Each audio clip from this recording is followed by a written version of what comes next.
enriquece y establece con sus aciertos y fracasos las opiniones que se tienen de la realidad y del ser humano como parte integrante de la misma. Es así que la muerte se concibe como lo catastrófico, como la culminación del existir. Entonces la práctica demostrará que la ausencia del ser querido nos hace derrumbar.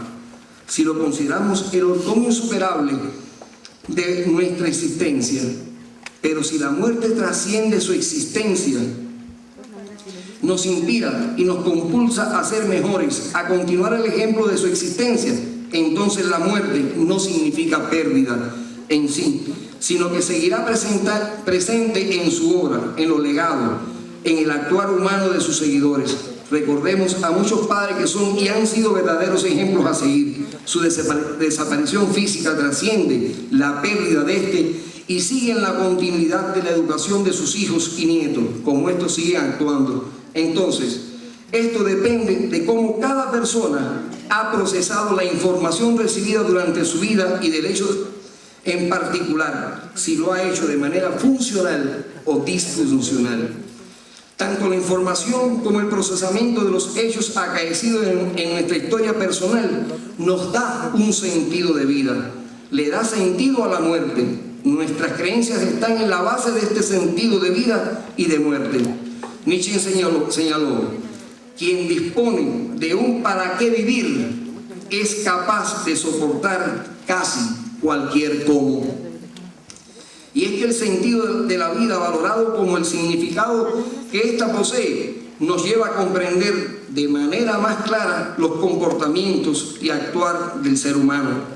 Cuando somos capaces de tener sentido para la vida, un para qué vivir, las creencias acerca de la misma son diferentes.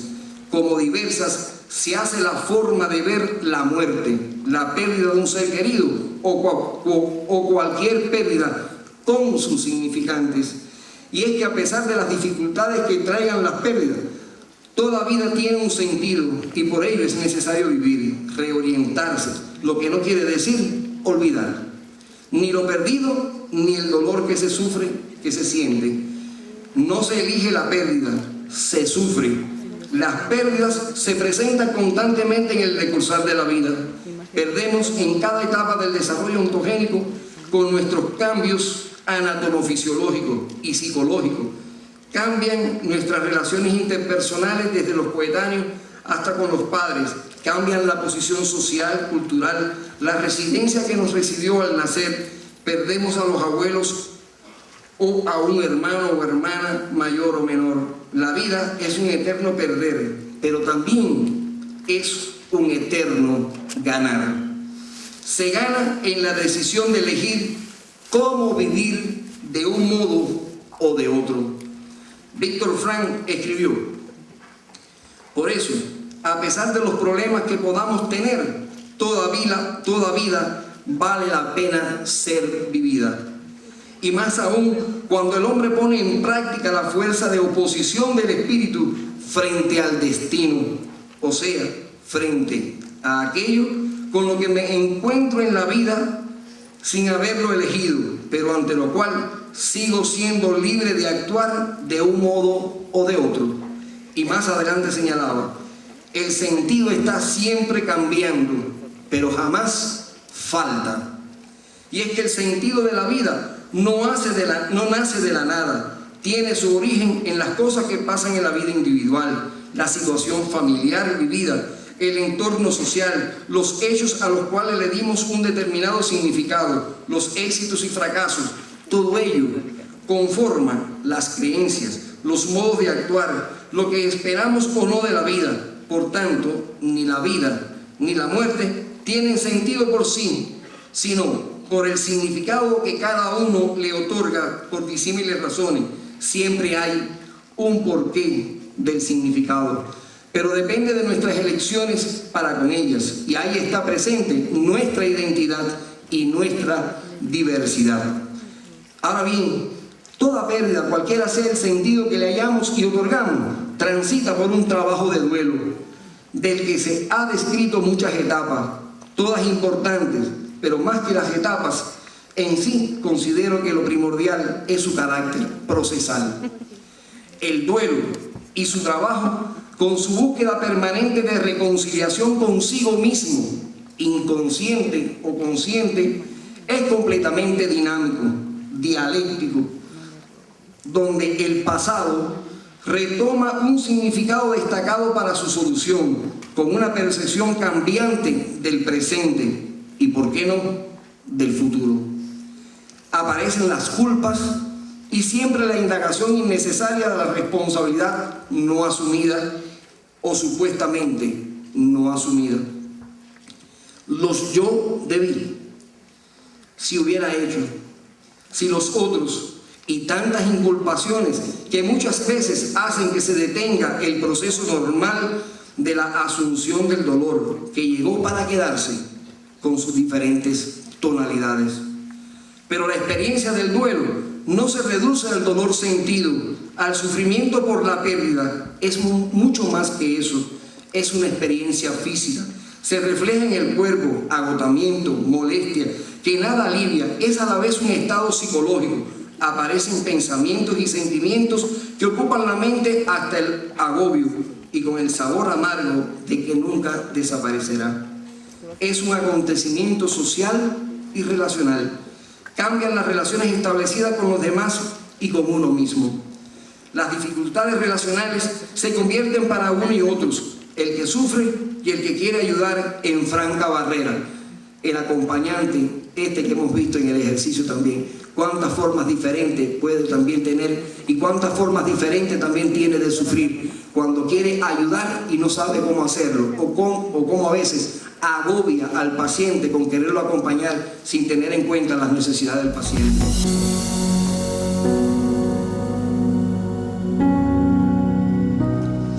Se rompen las comunicaciones y con ello la comprensión que podría mejorar la situación. Los que desean ayudar se encuentran con una fuerte resistencia. Los mecanismos de defensa del sufriente, él o ella, necesita de acompañamiento, pero a la vez de silencio. Necesita expresar sus emociones y a la vez se le pide que sea fuerte. Necesita de la soledad y hay una compañía impuesta por los otros. Lo expresado hasta aquí muestra nuestra diversidad como seres humanos. Diversa es nuestra interacción con los demás. Diversas son nuestras necesidades. El sentido que adquiere la muerte, la nueva situación social, la integración a la vida social se complejiza. Los viejos amigos actualizan constantemente lo vivido y lo que ya no podrá ser igual. Las relaciones laborales y sociales en sí exigen de una recuperación que la mayoría de las veces demoran más que sus reales posibilidades de incorporación, por lo que se ve afectado el rendimiento y las soluciones, habilidades y capacidades que anteriormente se exponían, o aquellos que la manifiestan entonces son incomprendidos y enjuiciados por su aparente rápida recuperación. Para el desarrollo del trabajo de duelo se ha de tener metas como ayudar a la persona en duelo a aceptar la pérdida, haciéndoles hablar sobre ellas. Ayudar al doliente a identificar y expresar los sentimientos relacionados con la pérdida. Por ejemplo, la rabia, la culpa, la ansiedad, el desamparo y la tristeza. Ayudar al doliente a vivir sin el fallecido y a tomar sus propias decisiones. Ayudar al doliente a independizarse emocionalmente del fallecido y establecer relaciones nuevas, proporcionándole el apoyo y el tiempo necesario para enfocar su duelo en ocasiones especiales como cumpleaños y aniversarios. Explicarle en qué consiste una pena normal y cuáles son las diferencias individuales en este proceso. Dar apoyo continuo, ayudar a la persona a entender su forma de pensar. La lista de ayuda puede ser interminable, pero cabe una pregunta: ¿cómo hacer todo esto? Solo cabe preguntarse: ¿tenemos en cuenta al doliente? ¿Tenemos en cuenta al enfermo de todo lo que está perdiendo, diciéndole que se recupere, diciéndole que ponga de su parte? ¿Cuántas veces oímos esta palabra vacía, sin sentido, cuando alguien le dice a un doliente tienes que superar, tienes que incorporarte a la vida, tienes que tener voluntad para hacerlo. La pregunta que yo me hago regularmente es, si tuviera voluntad, ¿acudiera a un profesional? La respuesta puede ser muy simple en apariencia, teniendo en cuenta las individualidades, la diversidad que hemos estado expresando a través de nuestra exposición. Y es ahí precisamente la complejidad del hecho. Somos tan diferentes que diferentes se hacen las sugerencias para cada uno y en cada momento en que se vive. Por eso, el que brinda su ayuda debe estar preparado o preparada para cualquier reacción y no por ello considerarla fallida ni estéril. Es mejor estar que no estar. Es mejor acompañar que dejar solo, pero con el suficiente tacto de cómo acompañar en la justa medida de lo que le hace falta al otro. Y esto también resulta muy complejo. ¿Cómo encontrar esa medida? ¿Cuál es la medida de mi acompañamiento? ¿Cómo la necesita el doliente? Y es que, desgraciadamente, se le impone. Medimos la ayuda no por el que sufre, sino por lo que cree el que desea y decide acompañar, o el designado por las circunstancias y familiares para el acompañamiento.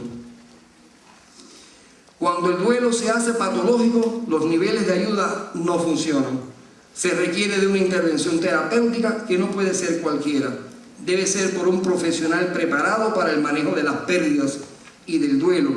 Y es aquí nuestra última consideración.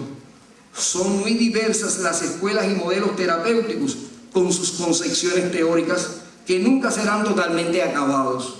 Siempre estarán sometidos a su propio enriquecimiento. El psicoanálisis de hoy no es el elaborado por Sigmund Freud. Sin embargo, hacemos defensas de esas escuelas o modelos de maneras excluyentes de los otros. ¿Podrá alguno cubrir totalmente la diversidad de nuestros pacientes? Y hemos visto los diferentes pacientes. Hemos visto al paciente en estado terminal o crónico. Hemos visto al paciente acompañante y hemos visto al paciente profesional. ¿O se hace necesario dejar atrás la fragmentación de los conocimientos terapéuticos y con una sólida base teórica? De lo que se hace aspirar a tener una psicoterapia integrativa donde se aprovechen los avances y logros de cada una de ellas. El conocimiento humano es infinito, como puede ser también su aplicación en el bien de la humanidad. No nos desgastemos en modelos individuales creyendo que tenemos la verdad. Esta siempre será relativa. Muchas gracias. Si te gusta el contenido, dale like al video. Suscríbete y activa las notificaciones presionando la campana.